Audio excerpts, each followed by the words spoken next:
오늘 저는 40년 전에 그 애를 다시 만났습니다.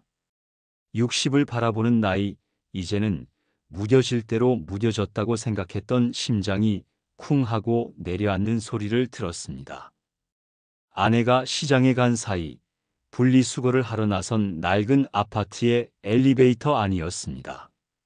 7층에서 문이 열리고 한 여자가 탔습니다. 저와 비슷한 또래로 보이는 파마 머리가 군데군데 풀어진 여자였습니다. 그녀가 타는 순간 엘리베이터의 퀴퀴한 쇠냄새를 비집고 아주 옅은 파우더리한 화장품 냄새가 끼얹혔습니다. 저는 무심코 고개를 들었다가 그 자리에 얼어붙었습니다. 자글자글하게 주름이 진 눈가, 힘없이 처진 입꼬리, 세월의 흔적이 역력한 목선. 하지만 저는 알 수 있었습니다.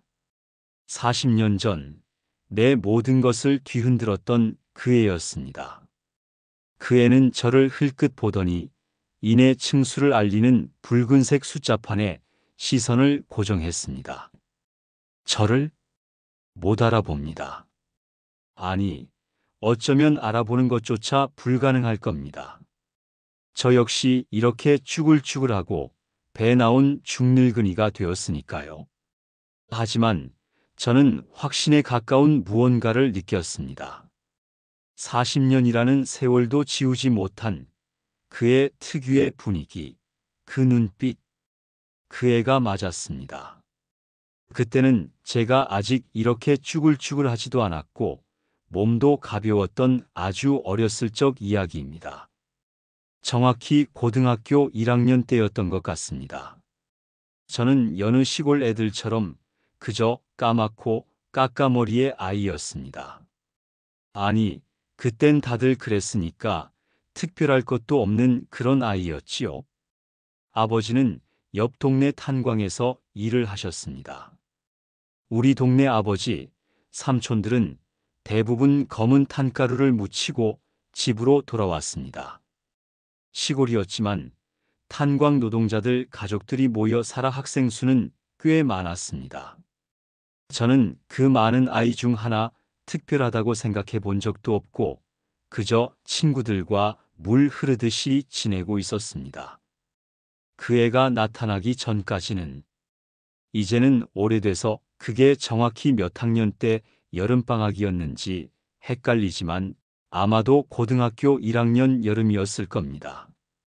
여느 때처럼 친구들과 자주 모이는 장소인 아지트를 갔습니다. 그곳은 무얼 지으려고 했는지 정확히는 모릅니다. 노인정이라느니 마을회관이라느니 아니면 누가 집을 지으려다 귀신이 들려 도망갔다느니 소문만 무성한 곳이었죠. 비바람만 겨우 막을 수 있는 시멘트 뼈대만 앙상하게 남은 작은 집. 그 퀴퀴한 곰팡이 냄새와 먼지 쌓인 바닥이 우리 동네 친구들에게는 딱히 말하지 않아도 약속 장소였습니다. 집 뒤에서는 몰래 담배를 피우는 애들도 있었고 그냥 누워서 낄낄대는 아지트 같은 곳이었습니다. 그때 그 애를 처음 봤습니다. 그땐 그저 예쁘장하게 생긴 애구나 정도였던 것 같습니다. 그 애는 동네 친구 녀석의 사촌이라고 했습니다. 나이는 같다고 했습니다. 솔직히 달랐을지도 모릅니다. 제 또래는 출생신고를 제때 안 해서 1년, 2년 실제 나이와 주민등록번호가 차이 나는 애들이 대부분이었으니까요. 그 애가 그저 말로 동갑이라고 하니까 믿었던 거지요. 저는 가볍게 인사를 했고 별말은 하지 않았습니다. 저는 말을 잘하는 편도 아니고 많은 편도 아니니까. 그 애는 달랐습니다. 처음 보는 우리들에게도 스스럼 없이 말을 걸었고 여러 친구들과 금방 어울렸습니다. 저한테도 시답잖은 말을 걸고 장난도 잘 쳤습니다. 너는 왜 그렇게 까매? 탄광에서 일하다 왔어?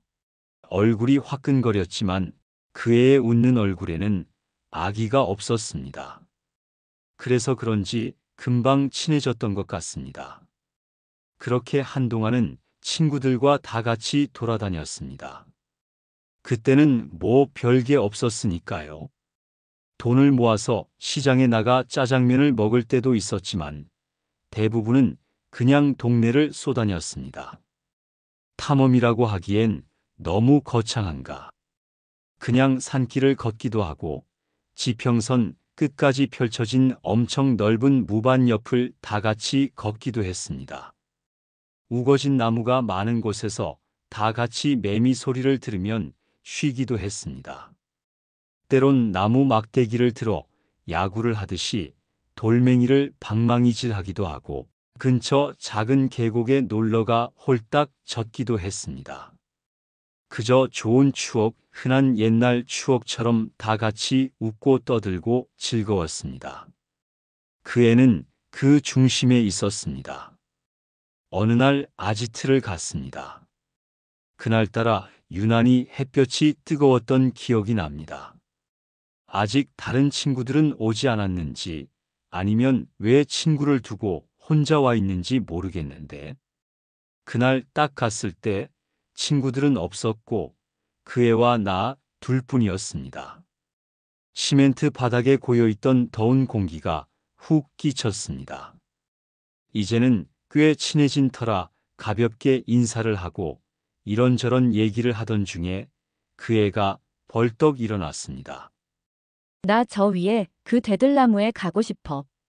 우리 동네 산 정상 부근에 혼자 우뚝 서 있는 꽤 큰 나무가 있었습니다. 줄기가 꼭 대들보 같다고 우리끼리 그냥 대들나무라고 불렀던 것 같습니다. 저번에도 다 같이 갔을 때 그 나무가 마음에 들었는지 또 보고 싶었나 봅니다. 사실 몇 번 얘기를 하긴 했지만 거기 가려면 여름 땡볕에 꽤 덥기도 하고 힘드니까 다수 결로 안 가고 싶은 사람이 많아서 가지 않았었습니다. 다른 애들 오면 또 못 갈 것 같아. 나 그냥 지금 가야겠어. 그러면서 혼자 가긴 싫다고 나보고 같이 가자고 졸랐습니다. 어쩔 수 없지요. 그 애의 성화에 못 이겨 그래, 가보자. 대신 더우니까 가다가 힘들면 바로 내려올 거다. 같은 싱거운 얘기를 하고 둘이 같이 올라가기 시작했습니다. 그렇게 올라가는 길에 신나 보이는 개 모습을 보면서 괜히 웃음이 나기도 했습니다. 역시나 가는 길, 드넓은 무반 옆길은 땡볕에 숨이 턱턱 막혔습니다. 그 애도 조금 지친 기색이었습니다. 하지만 자기가 먼저 가자고 했으니 괜히 민망했던지 왜 이렇게 굼뜨냐? 라며 내 뒤에서 등을 떠밀었습니다. 마른 손바닥에서 전해지는 열기가 뜨거웠습니다. 그렇게 올라온 대들나무 밑에 나는 그늘을 보자마자 바로 주저앉아 버렸습니다. 그 애는 이 나무가 정말 좋은지 한참을 눈을 떼지를 못하더라고요. 나를 보고 말했습니다. 굉장한 나무야. 크고 생긴 것도 멋있어. 내 눈에는 그저 동네 언덕의 큰 나무였는데 그의 눈에는 뭔가 달랐던 모양입니다.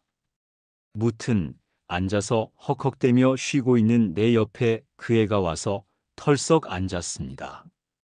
그렇게 선선한 바람이 부는 나무 밑에서 잠시 동안 둘 다 아무 말도 없었습니다. 귓가를 때리는 매미 소리, 짙은 풀내음, 바람에 나뭇가지들과 잎들이 부딪히며 노래하는 듯한 소리. 잠시 감상에 젖었던 것 같습니다. 그 애도 나도 정적을 깬 건 그 애였습니다. 너무 좋지 않나? 나도 같은 생각을 하고 있었기에 그렇다, 굉장히 평온해진다라는 식으로 얘기했던 것 같습니다. 그러다 두 손을 땅에 대고 뒤로 기대어 앉아 있었는데 내 왼쪽에 있던 그 애가 내 왼손 위에 자기 손을 얹었습니다. 저는 순간 멈칫했습니다. 그 애의 손바닥에서 전해지는 따뜻하고 보드라운 감촉에 온몸의 신경이 곤두서는 것 같았습니다. 나는 뭐 하는 거냐면서 손을 뺐습니다. 막 화내거나 그런 말은 아니었는데 당황해서 말이 좀 높았는지 그 애가 쏘아붙였습니다. 너는 내 손이 닿는 게 그렇게 싫냐? 막상 당황한 나는 아니, 싫은 게 아니라 라고 말을 끝까지 잊지 못했습니다. 그 애가 말했습니다. 줘봐, 손. 나도 모르게 손을 내밀었습니다. 그 애는 내 손을 잡더니 깍지를 꼈습니다. 내 거칠고 투박한 손가락 사이로 그 애의 가늘고 부드러운 손가락이 파고들었습니다. 여자랑 손잡아 봤어? 지금 생각하면 참 어렸다 싶습니다. 내가 잡아봤지. 운동회 때 손잡고 뛰는 달리기도 해보고 어릴 때 하던 율동 같은 체조할 때라든지. 무튼 정확히는 기억 안 나지만 그런 류의 어이없는 얘기를 했던 것 같습니다. 그 애가 푸하 하고 웃음을 터뜨렸습니다. 내가 뭐 연애를 해봤던 것도 아니고 여자의 손을 잡을 일이 있었겠습니까? 변명이라고 했던 말이 웃겼던 거지요. 걔가 웃으니까 왠지 나도 멋쩍어서 따라 웃었습니다. 그렇게 한참을 웃고 나니까 그 애가 말했습니다. 좋아, 내가 너의 손을 처음 잡은 여자야. 그러면서 웃는데 그때부터였던 것 같습니다. 아, 나 얘 좋아하나 보다. 아무렇지도 않게 내 손을 꽉 잡은 채로 얘기하면서 웃는 그 애가 왜 그렇게 예뻐 보이던지 그때 얘를 좀 더 자세히 봤던 것 같습니다. 눈은 어떻고 코는 어떻게 생겼는지 귀는 어떻고 땀에 젖은 목선은 어떻고 가슴은 어떻고 몸은 말랐는지도 참 이상하지요. 그전까지만 해도 그렇게 많이 봤던 앤데 다시 보니까 다른 애 같았습니다.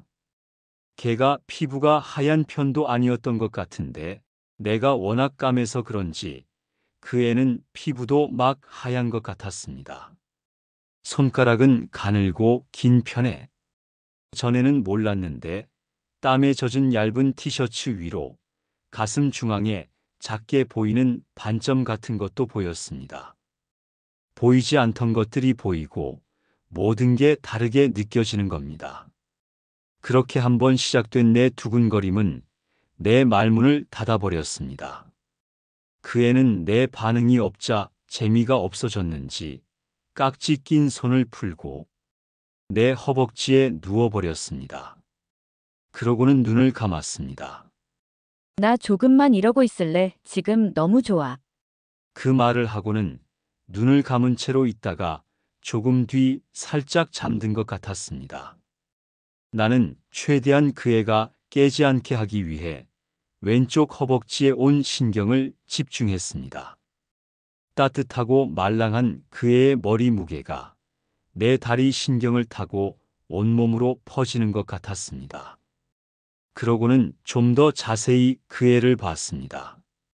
조금 변태 같을지 모르지만 감은 눈, 긴 속눈썹, 살짝 벌어진 입술은 어떤지, 목과 턱선은 어떻고, 얇은 옷 위로 살짝 올라온 윗가슴은 어떻고, 더 밑은 안 보이지만 그 어두운 부분에 집중하자 나도 모르게 침이 꼴깍 넘어갔습니다. 미쳐버릴 것 같았지요. 얼마나 그러고 있었는지 모릅니다.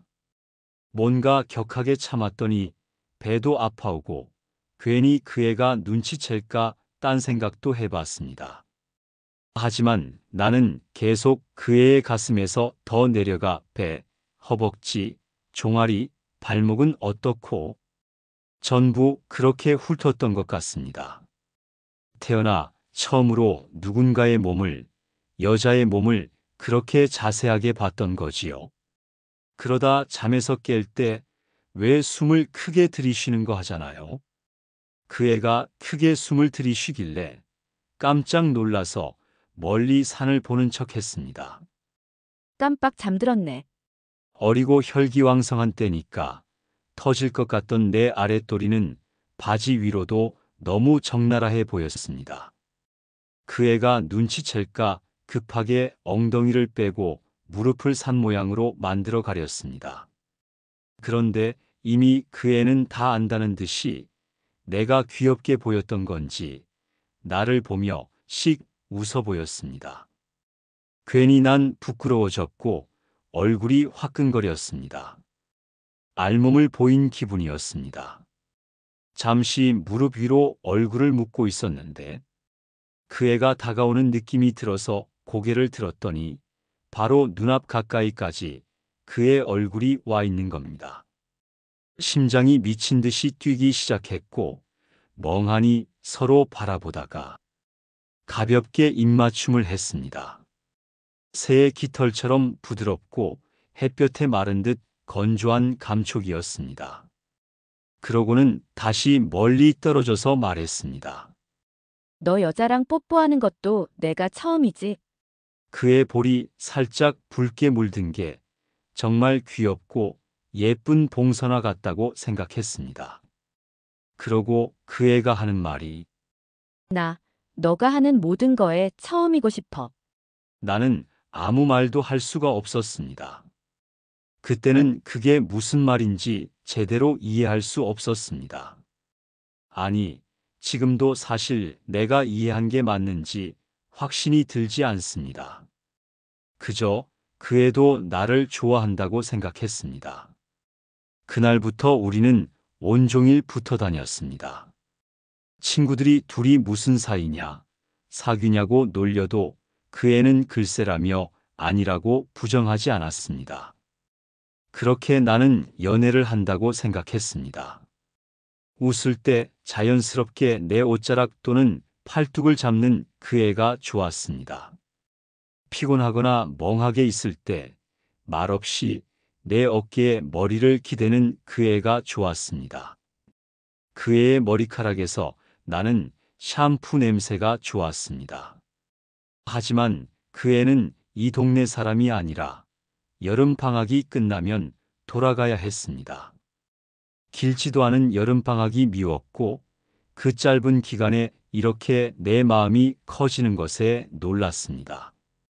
그 애가 집으로 돌아가기 전 어느 밤이었습니다. 나는 잠에 들지 못하고 있었습니다. 방 안의 공기가 유난히 무겁고 축축하게 느껴졌습니다. 그때였습니다. 톡, 톡톡. 무언가 창문을 두드리는 소리. 조심히 열어본 창문 밖에는 달빛을 등진 그 애가 서 있었습니다.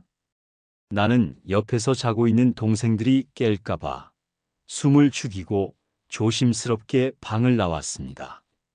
자고 있었어? 아니, 아직. 다행이다. 그러고는 그 애는 내 손을 덥석 잡고 이끌었습니다. 밤 공기가 차가웠지만 그 애의 손은 뜨거웠습니다. 어디가? 대들나무. 그 애는 거기를 참 좋아하는 것 같았습니다. 가는 길이 밤이라 어둡고 험했지만 무밭 근처는 높은 나무들이 없어 달빛만으로도 가는 길은 볼 수 있었습니다. 나도 그때가 밤에 그 나무에 가는 건 처음이었습니다. 밝은 달빛에 드넓은 무밭이 은색으로 빛났고 그 사이에 우뚝 서 있는 대들나무의 그림자가 길게 드리워져 있었습니다. 거기선 달이 빛으로 산 능선을 그리듯 꽤나 멀리 있는 산들까지 희미하게 보였습니다. 오길 잘했지? 그러게. 그렇게 그 나무 밑에 나란히 서서 가까이엔 무밭을, 멀리에는 산들을 바라보고 있었습니다. 그러다 그 애가 내 손을 잡아서 옆을 쳐다보는 순간 그 애가 입을 맞추었습니다. 이전에 가벼운 그런 느낌이 아니었습니다. 부드럽고 따뜻한 그 애의 혀가 망설임 없이 내 입술을 비집고 들어왔습니다. 해본 적도 없는 키스를 그땐 그렇게 자연스럽게 받아들였습니다. 그 애의 타액이 달콤하게 느껴졌고 기분이 좋았습니다. 그러는 와중에 그 애는 점점 더 가까이 다가왔고 내 허리를 손으로 둘렀습니다. 나는 그런 그 애를 가볍게 안고 그 애의 입술과 혀를 하찼습니다. 그러다 나도 모르게 그 애의 골반까지 손이 내려갔고 그 애를 내 쪽으로 바싹 끌어당겼습니다. 그러는 바람에 내 아랫도리가 옷 위로 그 애의 아랫도리에 정확히 닿았습니다. 그 애는 닿는 순간 뜨거운 숨을 섞어 신음을 내뱉고는 입술을 떼어 내 쇄골쯤에 얼굴을 가져다 댔습니다. 그 애의 심장 소리가 내 가슴을 통해 전해졌습니다. 너 이것도 나랑 처음이지? 응. 내 목소리는 형편없이 떨리고 있었습니다. 그러고는 그 애는 그 전보다 더 진하게 나를 잡아먹을 듯이 키스를 했습니다.